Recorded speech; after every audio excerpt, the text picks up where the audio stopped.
Now we turn to an ABC News investigation creating headlines today. The subject, the use of antibiotics in the chicken we eat.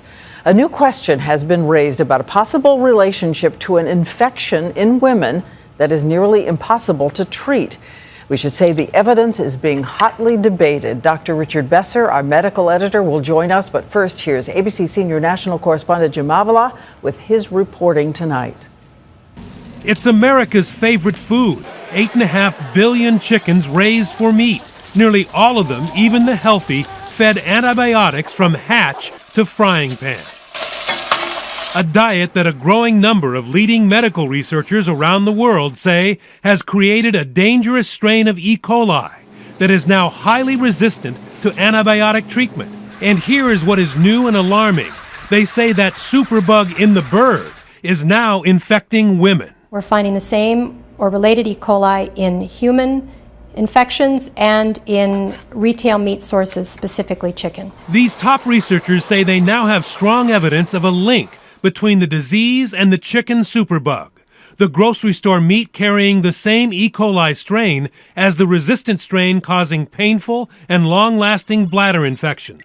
Same DNA fingerprint. Food and Environment Reporting Network writer Maren McKenna interviewed the researchers, part of a joint investigation with ABC News. When they looked at the infections and they looked at bacteria in the animals and they looked at bacteria on the meat, they all matched. And this is no ordinary infection. I couldn't function fully for weeks, almost a month. The superbug hangs on longer, resisting antibiotics, and comes back repeatedly, as it did with Atlanta's Dory Griggs. They ran the tests again and confirmed that, yes, I still had the infection, and that let's try something else. Veteran doctors say they often have to use several types of antibiotics now, trying to outsmart the bacteria. They are super clever. They are very smart.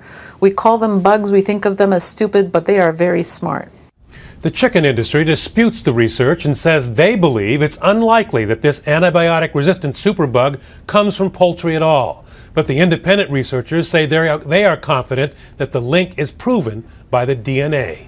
All right, thanks so much, Jim. And I want to bring in ABC's medical editor, Dr. Richard Besser, who was acting head of the CDC and has specialized in superbugs. We heard what Jim said about some researchers, some scientists, what they think. What do you think? Well, I think these scientists are right, but I think it's going to be impossible to prove. And here's why. It's different from when you get a stomach bug, a stomach flu. There, you eat something, and within a couple days, you're sick, and you can actually test the food and see if it matches. Trace it. Yeah, exactly. Here, if you eat contaminated chicken, contaminated with a superbug, that superbug can set up shop in your gut, and it may not be until several months later that you get a bladder infection. At that point, there's no way to connect it to something you ate months before. But if you think these scientists are onto something, what do you do to prevent it? Well, of course you want to keep your kitchen clean and practice good food safety. But the solution is going to be on the farm. And CDC for decades has been concerned about getting antibiotics off the farm as a form of feed. You don't want to feed antibiotics to people. And to animals that we're going to eat. And if you're a woman who has a bladder infection and you're not getting better, you have to go back and get tested, because it may be you have a superbug that requires a stronger antibiotic, longer treatment. This is a big problem. If it keeps recurring, consider this possibility. This could be the cause. All right. Thank you, Dr. Richard Besser, and also Jim Avila once again.